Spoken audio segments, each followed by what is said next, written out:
Ay mga kabakyard, kumusta po kayo? So meron akong problema mga kabakyard sa aking ibunan. Ano nga ba problema mga kabakyard? So ang problema mga kabakyard is yung pair ko na pearlback hago mga kabakyard. So may 4 eggs na sila mga kabakyard. Kaso infertile talaga. So meron akong naisip na paraan mga kabakyard. Papalitan ko ng cock yung hen ko na pearlback din mga kabakyard. At ang ipapalit ko mga kabakyard is si Rico. Siya po yung friendly na pearlback hago ko na nakita nyo na sa video ko mga backyard. Pag once nagpapakain ako at nilalagay ko yung kamay ko sa loob ng cage, so siya agad yung dumadapo mga backyard. So isa po siyang pearlback hago mga backyard at running 7 months old na po siya, so good na po siya for partner ng aking pearlback hago hen mga backyard. So bago ang lahat mga kabakyard, i-check muna natin yung mga alaga kong parakits mga kabakyard na may mga painakay na. So ito po yung mga future breeder ko mga kabakyard. So ready na po ang mga English Badgie ko for breeding. Kaso lang mga nakita nyo na ang unang clutch nila mga kabakyard nung naka-harvest pwedeng tayo paglagyan sa mga painakay din nila. So ang ginawa ko, ngayon mga nilagay ko muna kabakyard, sila sa flying cage kasama isilipin natin, meron po silang isang pair ko din na mga kabakyard. cockatiel. So actually So mga ang pair ko na kabakyard, cockatiel mga kabakyard is pinarelax ko muna sila. Dahil ang Kasi hen yung ugali ko kasi mga kabakyard sa mga is breeder ko maganda na talaga silang bumuhay ng ibon. mga Is inakay hanggang ng 3 mga clutch backyard. lang talaga sila. Kasi pag once umabot po sila ng 4 clutch o di kaya 5 clutch, na karanasan ko na yan mga backyard, maapektuhan yung mga inakay nila, maaring mamatay o di kaya ang mabuhay nila na painakay mga backyard is isa lang hanggang 2. So unang silipin natin mga kabakyard ang pair ko na nasa DIY cage ko. So nakita nyo na ang unang clutch nila mga kabakyard nung naka-harvest tayo ng mga painakay din nila. So ngayon mga kabakyard, ang second clutch nila isilipin natin. Meron po silang 5 painakay mga kabakyard. So actually mga kabakyard, ang pair na to is magandang breeder talaga sila. Dahil ang hen at saka yung cock ko mga kabakyard is maganda talaga silang bumuhay ng mga inakay nila mga kabakyard. So dito naman sa cockatiel ko mga backyard, nagbe-breed na po sila. So ang hen po dyan is itong pearl ko. At saka ito namang 5 ko mga backyard ang cock. Pagdating naman sa mga lawang pair ko ng cockatiel mga backyard is mayroon na po silang 2 itlog.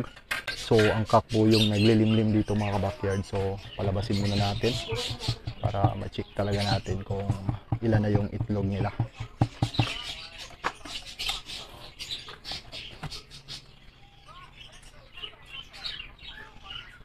So ayun mga backyard,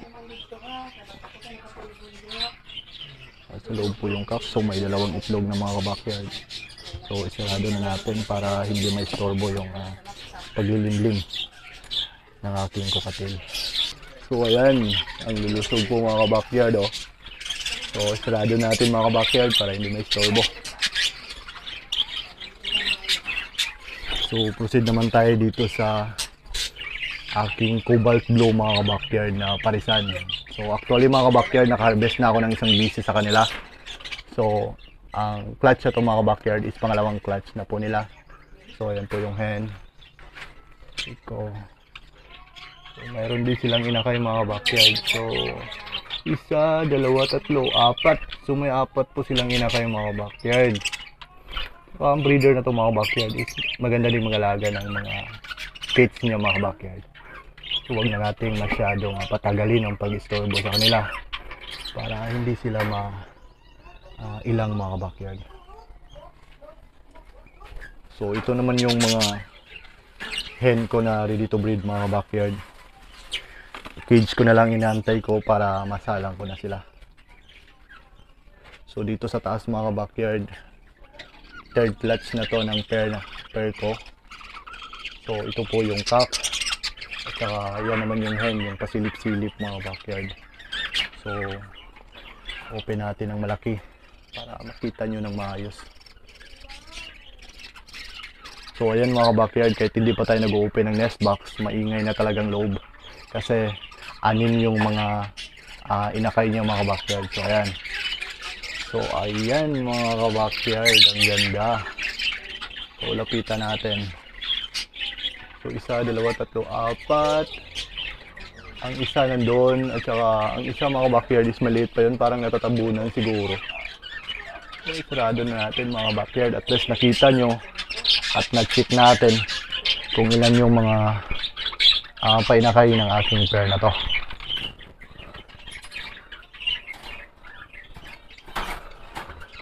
So dito naman sa kabila mga backyard, sa rainbow material ko na parakeets. So mayroon po silang dalawang anak na nasa baba na. So hindi ko pa ito iwawalay mga backyard dahil hindi pa sila malakas kumain ng seeds. Kaya baka sa So sila susunod po na yung araw, pumakyaw pwede mga ko na itong kabakyan mawalay at sa malagay ating sa alagang aking parakeets na sa flying live cage ko. cage mga So backyard. maraming salamat sir sa pag-order niyo sa aking mga alagang ibon.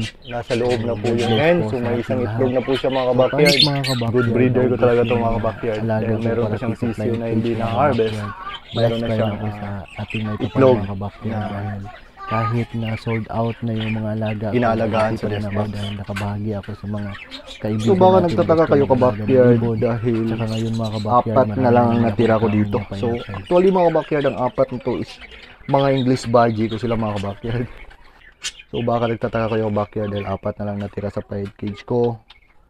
So hindi ko na-update sa inyo mga kabackyard dahil masyado akong busy sa trabaho. So sila po yung pumakyaw mga kabackyard sa aking mga alagang parakeets na nasa prime cage ko. So maraming salamat sir sa pag-order niyo sa aking mga alagang ibon. So God bless po sa ating lahat. So kahit mga kabackyard naubos yung mga alaga kong parakeets sa flying cage mga kabackyard, blessed pa rin ako sa ating may kapal mga kabackyard dahil kahit na sold out na yung mga alaga ko, happy pa rin ako dahil nakabahagi ako sa mga kaibigan natin na gusto mag-alaga ng ibon. At saka ngayon mga kabackyard, marami na naman akong kaming na painakay. Quillback Hago at saka English budgie mga kabackyard. Malaki na to. At sa susunod na araw, pwede ko na itong iwalay mga kabackyard ang kanilang sisiw na nag-iisang sisiw mga kabackyard. Ayan. O, ang lambing po nito mga kabackyard. Hawakan ko. Ayan. Busog na busog mga kabackyard. O. Really gustong gusto ko itong ibon na to kabackyard kasi malambing. O. Tingnan nyo. O, ang lambing niya mga kabackyard. Yan. At saka Lutino siya mga backyard. So dilaw na dilaw yung kulay niya. So ibaba na natin para maka-relax na siya. So dito naman sa aking Quillback Hago mga backyard, na back to back. So silipin natin yung nest box mga backyard dahil habang nagpapakain ako kanina, mayroon ako narinig mga backyard na parang may sisiw na. So, check muna natin. So, ayan mga kabackyard, may sisiw na pala yung hen ko dito. So, ayan yung gumagalaw-galaw. So, huwag na nating istorbohin mga kabackyard dahil seryoso ang ating hen. So, pumunta na tayo sa topic natin mga kabackyard. So, ito yung problema ko sa pair na to mga kabackyard dahil mayroon po silang 4 na itlog kaso infertile po lahat. Walang na bigay sa akin na fertile kahit isa. So ayan po sila mga backyard. So ito po yung itlog nila mga backyard. 4 po. Kaso infertile po mga backyard. So ang gagawin ko ngayon mga backyard, papalitan ko yung cock. So ang ilalagay ko dito mga backyard is yung aking alagang parakeets na maamo sa akin na palaging dumadapo sa aking kamay pag once nagpapakain ako. Yung nakita nyo sa vlog ko mga kabackyard na nagpapakain ako at dumadapo-dapo siya sa kamay ko. So ang pangalan po ng parakeets na yun mga kabackyard is Rico. So siya po yung pinakapaborito kong parakeets mga kabackyard sa aking munting ibunan. So wag na nating patagalin mga kabackyard. Kunin ko na tong cock at saka ilagay ko sa flying cage at saka ipalit ko si Rico dito mga kabackyard para makita natin kung produce ba talaga sila ng sisiw mga backyard sa parisa na to. So huliin ko muna yung cock mga backyard para mapalitan natin.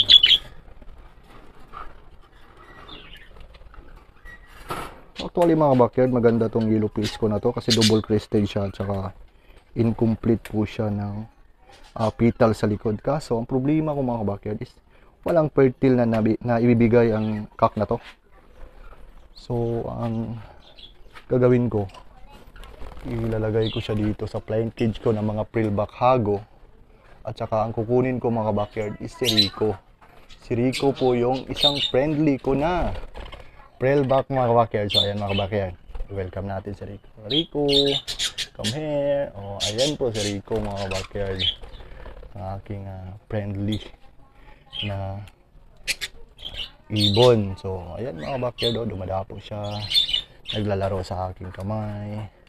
Ayan, at hindi niya gustong madapuan ako ng ibang ibon mga backyard. Dahil gusto niya siya lang talaga yung makadapo sa kamay ko. So ito po yung pinakagusto ko sa lahat ng mga alaga kong parakits mga backyard. Dahil friendly po siya. So halika Rico. Ayan. So ayan. So isa po siyang cock mga backyard. So ito po yung ipapalit ko sa aking yellow face na Prillback Hago. Rico, come here. So kukunin na natin siya mga backyard at para ma-partner natin sa ating hen na Sa mga hindi pa nakasubscribe sa aking YouTube channel, ask ako ng malaking favor sa inyo. Please subscribe para updated kayo sa mga kaganapan dito sa aking mga munting alaga sa bahay para makagawa pa ako ng maraming videos tungkol sa mga tips. So maganda talaga siyang mag-alaga ng mga ibon at pansit chicken. At sa mga silent viewers ko naman, maraming salamat sa panonood ninyo. At sa aking mga subscribers, salamat sa patuloy na support sa mga backyard team channel. God bless po sa ating mga kabackyard. Ingat po tayo. So dito na magtatapos ang vlog ko mga kabackyard. Salamat sa panonood. Salamat nga pala mga kabackyard sa patuloy niyong pagsuporta sa YouTube channel ko. Umabot na tayo mga kabackyard ng 606 subscribers mga kabackyard. Sa mga hindi pa nakasubscribe sa aking YouTube channel, ask ako ng malaking favor sa inyo. Please subscribe para updated kayo sa mga kaganapan dito sa aking mga munting alaga sa bahay at para makagawa pa ako ng maraming videos tungkol sa mga tips at kung paano mag-alaga ng mga ibon at pansit chicken. At sa mga silent viewers ko naman, maraming salamat sa panonood ninyo. At sa aking mga subscribers, salamat sa patuloy na pagsuporta nyo sa aking munting channel. God bless po sa ating lahat mga kabackyard. Mag-ingat po tayo.